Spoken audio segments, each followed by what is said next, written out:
Tabayan na naman po ang mga balita mula sa iba't ibang rehiyon at lalawigan dito sa Pilipinas para sa ating regional news. Balita mula sa lalawigan sa bawat rehiyon ng ating bayan. Dito sa Ang Pilipinas Ngayon.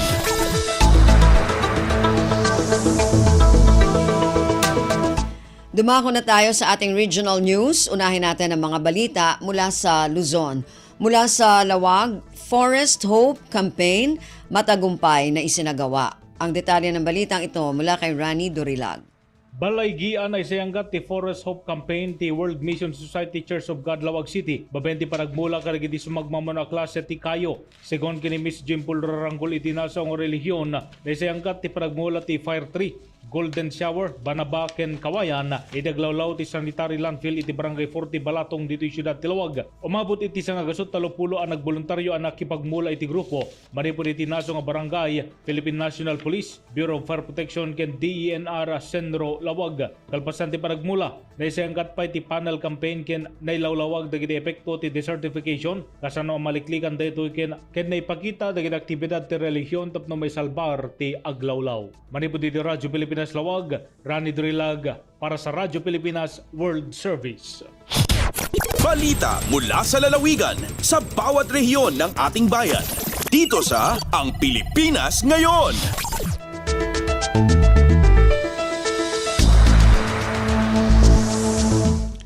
Maraming salamat, Rani. Yan ang ulat mula sa Lawag. Samantala, dumako naman tayo sa Agoo.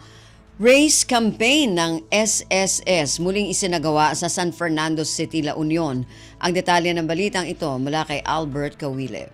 Nangisayangkat manen ti Social Security System ti Run After Contribution Evaders Campaign sa Jai Ciudad ti San Fernando, La Union iday na palabas sa Biyernes, Hunyo 28. Dayto yan ti maikawalo adaras aning isayangkat ti ahensya ti Race Campaign dito'y La Union itaatawan. Sigon kini SSS La Union Branch Head Francis Pentecostes, innam nga establishmento nga agdagop iti 23 nga empleyado, tinaipayan ti order to comply gapo iti non-registration of business iti sidong ti SSS. Naikan na gito iti 15 aldaw tapno agtungpal ken mangisumiter kadagiti kasapulan a dokumento. Sumango iti darom dagiti employer nga saan nga agtungpal iti bilin. Impalagip ti ahensya kadagiti employer ti regular a panagbayad da iti kontribusyon dagiti empleyado da tapno maliklikan ti panusa ken employer liability. Nabalakadan pa dagiti miyembro nang runa dagiti self-employed ken volunteer members nga itultuloy da tagbayad ti kontribusyon da tapno magundawayan da dagiti benepisyo nga ipapaay ti SSS. Manipod RP Ago, Albert Kawile para ti Radyo Pilipinas World Service. Balita mula sa lalawigan sa bawat rehiyon ng ating bayan. Dito sa Ang Pilipinas Ngayon.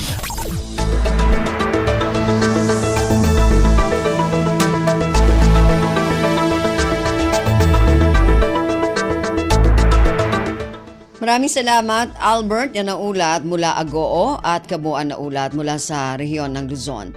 Samantala, dumako naman tayo sa rehiyon ng Kabisayaan mula sa Borongan.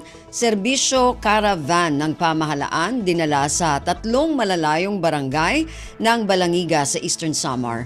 Ang detalye ng balitang ito mula kay Pen Pomida. Por lo menos sa kayukot nga mga residente han tulo nga barangay han bungtuhan Balanghiga ang nagkakarawat hin magkaderodilain nga serbisyon mga ahensyan gobyerno hagin dumara nga serbisyo benepisyo caravan han Huwebes June 27, 2024. Hapangunguna ni Governor Ben Ivardone gindulong ang mga serbisyo ha mga mulupyo ha barangay gin maayuhan kag ulangon ang Santa Rosa ha Balanghiga Eastern Samar. Ginatos-gatos sa nakapagpahimulos han medical consultation, panturi, pangiho ngan panhataghin medisina, pinaaghin Provincial Health Office, Eastern Samar Provincial Hospital, Vegetable Seeds and Office of the Provincial Agricultural Services, hagin dumara nga programa hatulo nga mga barangay. Hamensahihan na gobernador, iyagin sabi ang programa, inawara iba nga panuyo kundi ipahirani iton gobyerno nga tuwid katawhan ha mga higrayo nga lugar. Kasumpay hini, iyaliwat gin siguro nga makakadtot iba pa nga tayaw nga kabarangayan para mataganhin kaangayan nga serbisyo. Tikang Radyo Pilipinas Borongan, inihipen Pumida para Radyo Pilipinas World Service. Balita mula sa lalawigan sa bawat rehiyon ng ating bayan. Dito sa Ang Pilipinas Ngayon. Maraming salamat, Pen. Yan ang ulat mula sa Borongan. Samantala, dumako naman tayo sa Sogod, pambato ng Anahawan, Southern Leyte, kampiyon sa Battle of AT Fisheries Quiz B. Ang detalye ng balitang ito mula kay Ria Mikate. Garbo sa Nahawan, Southern Leyte ang usa ka empleyado sa lokal nga pagamahanan nga nahimong pambato sa lungsod sa Battle of Agricultural Technician kon AT Fisheries Quiz B competition nga gipaygayon sa Dakbayan sa Masin. Kini human nakuha ang first spot ni Ana Marie Hurtado kinsang agricultural technician sa buhatan sa Municipal Agricultural Services sa Naasing Indigay nga tipik sa makalihukan sa 2024 Search for Outstanding Fishery Champion. Gibutyag ni Hurtado sa Radyo Pilipinas nga gisalmutan ang mga indigay sa 13 ka mga AT fisheries sa dekadang dapit sa probinsya. Nakadawat og cash prize ug certificate of recognition si Hurtado agig formal nga pag-ila sa probinsyal nga pagamahanan sa kaybalog kahanas niini sa may impormasyon kalabot sa aquaculture, fish capture, fishery management laws and regulations. Angan masayran nga ang maong kalihukan subay sa pagsaulog sa ika-64 nga founding anniversary sa Southern Leyte. Gikan sa Radyo Pilipinas, sugod kini sa Ria Mikati alang sa Radyo Pilipinas World Service. Balita mula sa lalawigan sa bawat rehiyon ng ating bayan. Dito sa Ang Pilipinas Ngayon. Maraming salamat kay Ria mula dyan sa Sogod at yan naman po ang kabuuan na ulat mula sa rehiyon ng Kabisayaan. Dumako tayo sa rehiyon ng Mindanao mula sa Cagayan de Oro, face-to-face life skills training. Pinangunahan ng DOLE Region 10 at Public Employment Service Office ng Cagayan de Oro. Ang detalye ng balitang ito mula kay Tessa Oraliana. Sa usa ka dedikadong pagpaningkamot sa paghatag og gahom sa mga batan-on nga makatrabaho, ang Department of Labor and Employment and Cagayan de Oro City Field Office nakigtimbayayong sa padayon nga face-to-face life skills training kauban ng Peso CDO sa CDO National High School, lakip na usab ang Junior High School bag-uhay pa lamang. Ang LST nagihimo sa usa ka hybrid setup mulungtad ngadto sa 10 ka adlaw na nag-apil sa 90 ka batan-ong mga individual nga adunay pipila o walay kasinitian sa trabaho. Kini nga programa sa pagbansay gilaraw aron hingpit na mapalambo o mga mithi sa mga trainees sa job start. Lakip daw sab ang pag-usbaw sa ilang pagka-empleyado ug mas maayong pag-andam kanila alang sa kompetisyon. Ang mga partisipante makaangkon sa kahibalo ug pasalig sa ilang kinahanglan aron malampuson ang pag-navigate sa ilang mga karera. Gikan dinhi sa Cagayan de Oro City kinasata sa Orellana para sa Radyo Pilipinas World Service. Balita mula sa lalawigan sa bawat rehiyon ng ating bayan. Dito sa Ang Pilipinas Ngayon. Maraming salamat, Teza. Yan ang ulat mula sa Cagayan de Oro. Samantala, dumako naman tayo sa Zamboanga. City Agriculturist Office ng Zamboanga nakiisa sa paglulunsad ng ika-50 pagdiriwang ng Nutrition Month. Ang detalye ng balitang ito mula kay Bless Eboyan. Nakighiusa ang tulunghaan sa Office of the City Agriculturist sa Zamboanga sa paglunsad sa selebrasyon sa 50th Nutrition Month kagahapon. Gisaulog kini sa Barangay Zambowood, sulod sa mismong elementary school nga gitambungan sa nagkalain-laing buhatan ug mga sektor. Gisugdan ang programa pinaagi sa usa ka motorcade gikan sa Integrated Bus Terminal o IBT sa Barangay Divisoria, padulong sa Zambowood Elementary School nga gisundan sa usa ka ceremonial ribbon cutting ug opening program. Aduna usad nahitabong pag-display sa mga lokal nga produkto sa farmers associations sama sa mga prutas, utanon ug uban pa. Tema karong tuiga alang sa mismong selebrasyon mao ang sapipan sama-sama sa nutrisyon sapat para sa lahat.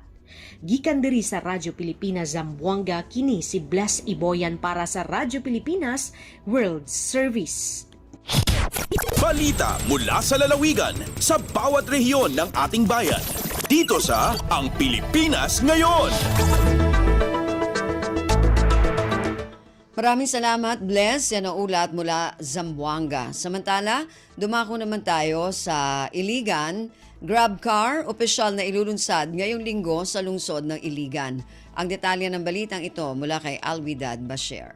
Opisyal nga ilusad ang grab car sa syudad sa Iligan karon adlaw sa Go Hotels Robinsons Place Iligan.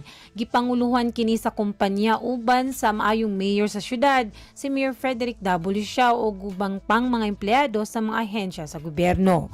Dako kaayong buhat sa pagsulod sa grab car sa syudad aron mas mapadali ang transportasyon pinaagi sa pag-download lamang sa application sa matag cellphone sa mga pasahero. Sumala sa mga residente nga gipanagyahan sa Radyo Pilipinas Iligan, mas naluwasan ang pagbiyahe sa syudad. Ilabi na kay makita dayon sa pasahero ang exact nga bayad nga pwede usab bayaran diha mismo sa app pinaagi sa electronic payment. Samtang sumala sa gihatag nga listahan sa kumpanya sa kantidad sa ilang mga unit sa syudad, nag-abot na og halos 50 ka mga sakyanan nga aktibo karon sa paghatod sa serbisyo sa transportasyon sa sulod sa Iligan. Mula sa RP Iligan, Alwidad Bashir para sa Radyo Pilipinas World Service. Balita mula sa lalawigan sa bawat rehiyon ng ating bayan. Dito sa Ang Pilipinas Ngayon. Maraming salamat, Alwidad, yan ang ulat mula sa Iligan. Samantala, dumako naman tayo sa Marawi. Hydroelectric power facilities na magpapalakas ng power supply ipatatayo sa Kapay at Marogong, Lanao del Sur. Ang detalye ng balitang ito mula kay Johania Yusuf. Pamakatindigan sa mini hydropower facilities sa Municipality Akapay agong mini hydroelectric power project sa Municipality Marugong, Lanao del Sur an makabagar sa supply o kuryente kiran. Babagudin sa kiapirma ang Ministry of Environment, Natural Resources and Energy o dinamenre ago sumyalo ang mga municipal local government units sa Memorandum of Agreement o di nakapasadan si sa Cotabato City para kapunan sa projects. Pakatindigan sa Barangay Pindulunan, Kapay, ago barangay proper si sa Marugong agyang kaya mga hydropower facilities. Piyakata na amenre punamaranira na mapasad sa project sa makaayon si iko kapasadan. Gyang kaya project na padko Special Development Fund o di na SDF ainayon na Office of the Chief Minister Ahud Ibrahim sa ayang mala pagipatron na gyang kay amenre ago SDF Project Management Office. Gyang si Johania Yusuf para sa Radyo Pilipinas World Service. Balita mula sa lalawigan sa bawat rehiyon ng ating bayan. Dito sa Ang Pilipinas Ngayon.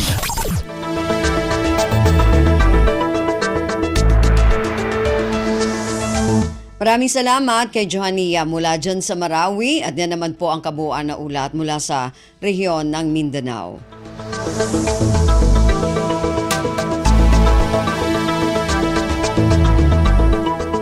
Narinig po ninyo ating regional news para sa araw na ito, kalipunan ng mga balita mula sa iba't ibang rehiyon at lalawigan dito sa Pilipinas.